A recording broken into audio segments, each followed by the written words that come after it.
빨간 마우라를 목에 두르고 유성처럼 흐른다. 나도 흐른다. 아가씨야, 내 마음 믿지 말아라. 번개처럼 지나가는 청춘이란다. 다 함께 사는 공동선은 생명 존중과 평화를 바탕으로 민주주의를 추구합니다. 내 초등학교 시절 크게 인기를 끌었던 빨간 마후라라는 영화 주제가 한 구절입니다. 공군 전투비행사 주인공이 끝에 가서 장렬하게 전사했던 것으로 기억하는데 한동안 동무들과 빨간 보자기를 목에 두르고 전쟁놀이를 했더랬지요. 어린 마음에도 유성처럼 흐른다는 가사가 참 멋져 보였고 이제는 번개처럼 지나가는 청춘이 마음에 와닿습니다. 그때 북한 괴뢰군이 얼마나 밉던지요. 여자아이들은 우무찌르자 공산당 몇 천만이냐 노래에 맞춰 고무줄 놀이를 했지요. 생각해보면 아이들이 부르기엔 끔찍한 노래입니다. 북녘 동포들이 몇 천만이건 다 무찌르겠다는 것이니 그렇습니다. 20년 전 평양 장충성당에 미사 드리러 갔을 때 호텔방 TV에서 만화 영화를 보았습니다. 북쪽 사람들은 착한 다람쥐로 남쪽과 미국은 늑대로 그려지더군요. 북의 아이들도 어려서부터 남쪽을 원수 삼게 되는 거죠. 무엇이 선이고 무엇이 악일까요? 중세 때 영국 수도사 둔스 스코투스는 그 자체로 선한 것은 존재하지 않으며 어떤 것이 선한 것은 오로지 신이 그러기를 원했기 때문이라고 주장했습니다. 유명한 토마스 아퀴나스도 같은 견해였지요. 그렇다면 당신께서 이웃을 원수 삼기를 원하시면 그것이 선이 된다는 건가? 하느님을 최고로 받들고 싶어 나온 표현이겠지만 하느님과 선 그 자체를 별개로 전제하는 건 오해의 소지가 있습니다. 이웃을 나 자신처럼 사랑하는 건 그 자체로 선한 것입니다. 신이 그러기를 원했기 때문에 선한 것이라는 주장은 자칫 자신의 이익이나 주장을 신이 원하는 바로 포장하여 남을 괴롭힐 수 있습니다. 신이 원한다면서 같은 하느님을 믿는 이슬람을 향해 벌인 기독교도들의 십자군 전쟁이 그렇고 15세기에서 18세기까지 10만 명 이상을 불에 태운 교회의 마녀 사냥이 그랬지요. 멀리 갈 것도 없이 우크라이나 전쟁도 러시아와 서방이 서로 자신들의 이익이나 주장을 정당성으로 포장하여 끊임없이 상대방에게 폭탄을 던지고 있습니다. 다 함께 사는 공동선은 생명 존중과 평화를 바탕으로 민주주의를 추구합니다. 작년 7월 헌법재판소는 사형제도가 헌법에 부합되는지를 두고 공개 변론을 열었습니다. 한 젊은이가 자신의 친부모를 잔인하게 살해했습니다. 좋은 대학을 나온 정상적인 가정 출신인데 부모가 형을 편애한다고 생각해오다가 어느 날 부모를 죽이라는 환청에 이끌려 끔찍한 일을 벌인 겁니다. 나는 사형제가 위헌임을 확인받으려고 이 살인 사건을 맡으러 구치소에 찾아갔는데 변호사인 나도 무섭더라고요. 이런 친구를 사형에 처하는 게 잘못일까 하는 생각이 잠시 일기도 했습니다.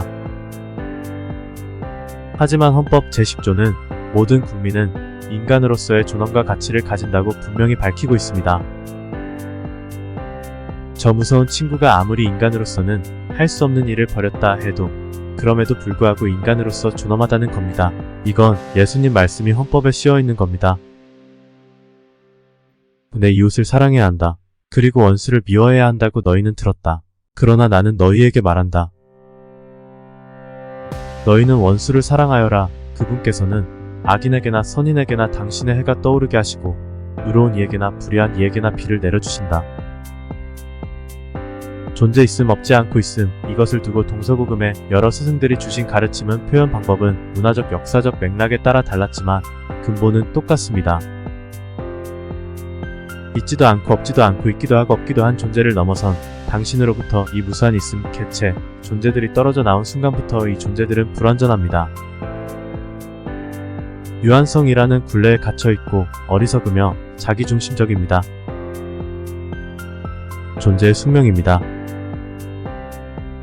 따라서 완전한 인간만이 존엄하다면 이 세상에 존엄한 인간은 단 한 사람도 찾아볼 수가 없습니다. 그래도 그분께서는 악인에게나 선인에게나 당신의 해가 떠오르게 하시고 의로운 이에게나 불의한 이에게나 비를 내려주십니다.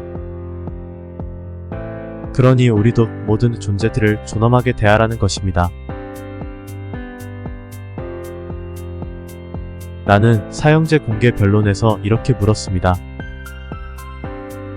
헌법 제10조에서 모든 사람이 존엄하다고 선언했는데 부모를 죽인 저 끔찍한 살인범은 헌법에서 말하는 모든 사람에 들어갑니까?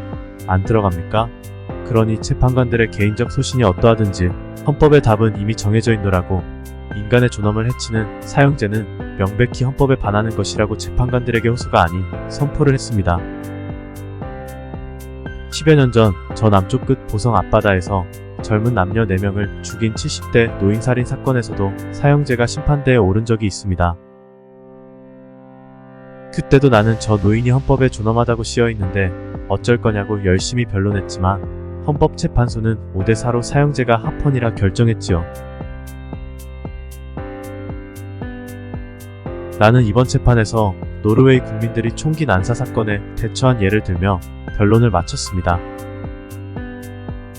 2011년 7월 노르웨이 한 조그만 섬에서 노동당 청소년 여름 캠프가 열렸습니다. 그런데 극우 나치주의자 한 사람이 중화기로 무장한 채 나타나 섬 구석구석을 쫓아다니며 69명의 아이들을 사살했습니다. 섬에 들어오기 전 범행까지 합치면 모두 77명이 희생되었습니다. 온 세계가 경악하고 모두가 살인범을 증오했지요. 그런데 노르웨이 총리는 추모식에서 이렇게 이야기했습니다. 우리는 충격을 받았지만 우리의 가치를 포기하지 않을 것입니다. 테러에 대한 우리의 대응은 더 많은 민주주의와 더 많은 개방성, 더 많은 인간애입니다. 단순한 맞대응은 절대 답이 아닙니다. 만약 한 사람이 그렇게 많은 증오를 만들어낼 수 있다면 우리 모두가 만들어낼 수 있는 사랑은 얼마나 클지 상상해 봅시다. 다 함께 사는 공동선은 생명 존중과 평화를 바탕으로 민주주의를 추구합니다. 이 극악무도한 테러범에 대해 법원은 징역 21년을 선고했습니다. 법정 최고형이 사형이 아니라 징역 21년이었던 거죠. 그는 복역하면서 국립오슬로대학교 정치학 과정 강의를 들었고 낡은 게임기를 교체해달라는 요구도 받아들여졌답니다. 우리네 정서나 인과응보 감정으로는 도저히 받아들이기 어려운 일들을 노르웨이 사람들이 행하는 걸 보며 충격을 받았고 뒤이어 감동과 부러움이 일었습니다. 우리 그리스도인들보다 더 충실하게 예수님 말씀을 실천하는 사람들입니다. 프란치스코 교종께서는 여러 차례 사형제 폐지를 언급하셨고 가톨릭 교리서 제2267조에는 이렇게 되어 있습니다. 교회는 복음에 비추어 사형은 개인의 불가침과 인간 존엄에 대한 모욕이기에 용납될 수 없다고 가르치며 단호히 전 세계의 사형제도 폐지를 위하여 노력한다. 그렇습니다. 우리 존재들은 너나 없이 다들 유한하고 어리석고 자기중심적입니다. 그래도 하늘의 아버지께서 완전하신 것처럼 선인이건 악인이건 의로운이건 불의한이건 다 한 형제로 존중하라 하십니다. 당신께선 참 우리가 감당하기 어려운 일을 명하시네요.